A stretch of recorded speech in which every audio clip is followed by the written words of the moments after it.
Ouch! Nagsugatan ko sarili ko. Charing! Ba't ko masusugatan sarili ko? Magaling ako eh. Ay, tanga.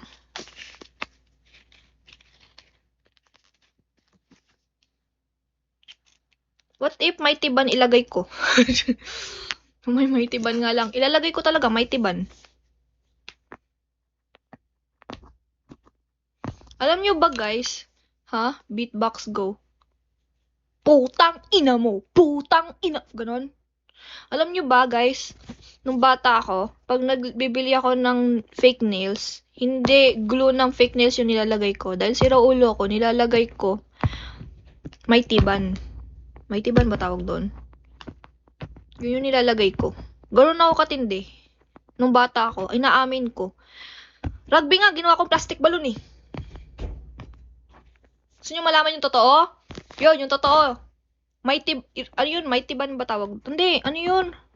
Rugby, ginagawa kong plastic balloon. Kasi alam mo yung plastic balloon na kulay, ano, yung parang yung, bala na, ang hirap i-explain. Nababasa ba? Well, nakaka-addict yung amoy ng rugby. Di ko alam eh. Basta ako, ginagawa ko ng plastic balloon yun. Gaganon ko. Tapos gano'n. Tapos nagiging balloon na siya. Gano'n ako katindi. Feeling ko kasi yung plastic balloon, gawa yun sa rugby. Kasi yung itsura niya, walang pinagkaiba sa rugby. Yeah. Hindi mo na-try. Basta yun. Kasi nasa isip ko nung bata ako, sabi ko, parang siyang rugby. Yung plastic balloon, parang rugby, sabi ko ganun. Sabi ko, parang, try ko nga yung rugby. May rugby kasi kami sa bahay, kasi lagi kami nag-aayos ng sapatos. Yun. Tangina, trinay ko, gawa na naman. Sabi ko, oh, so, gawa to sa plastic balloon. Yung amoy pa ng plastic balloon ka mo, amoy rugby din. So, nung bata ako, tarantado ako, tinanong ko, saan gawa yung plastic balloon? Kasi tinanong ko, parang gawa sa rugby.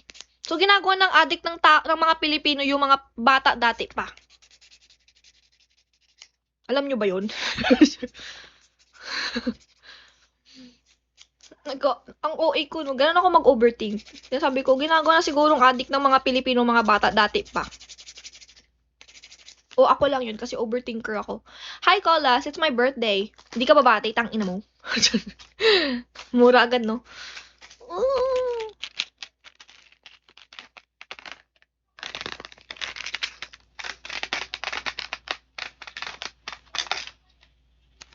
Hindi kita maintindihan, yawa ka.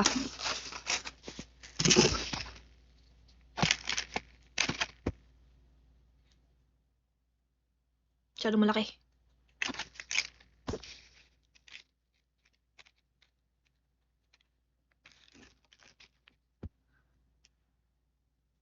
Masyado malaki.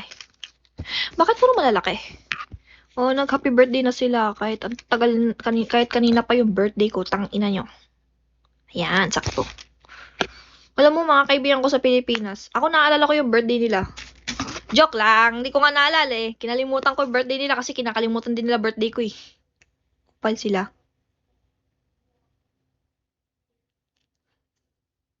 Huwag ko ang alalahanin eh.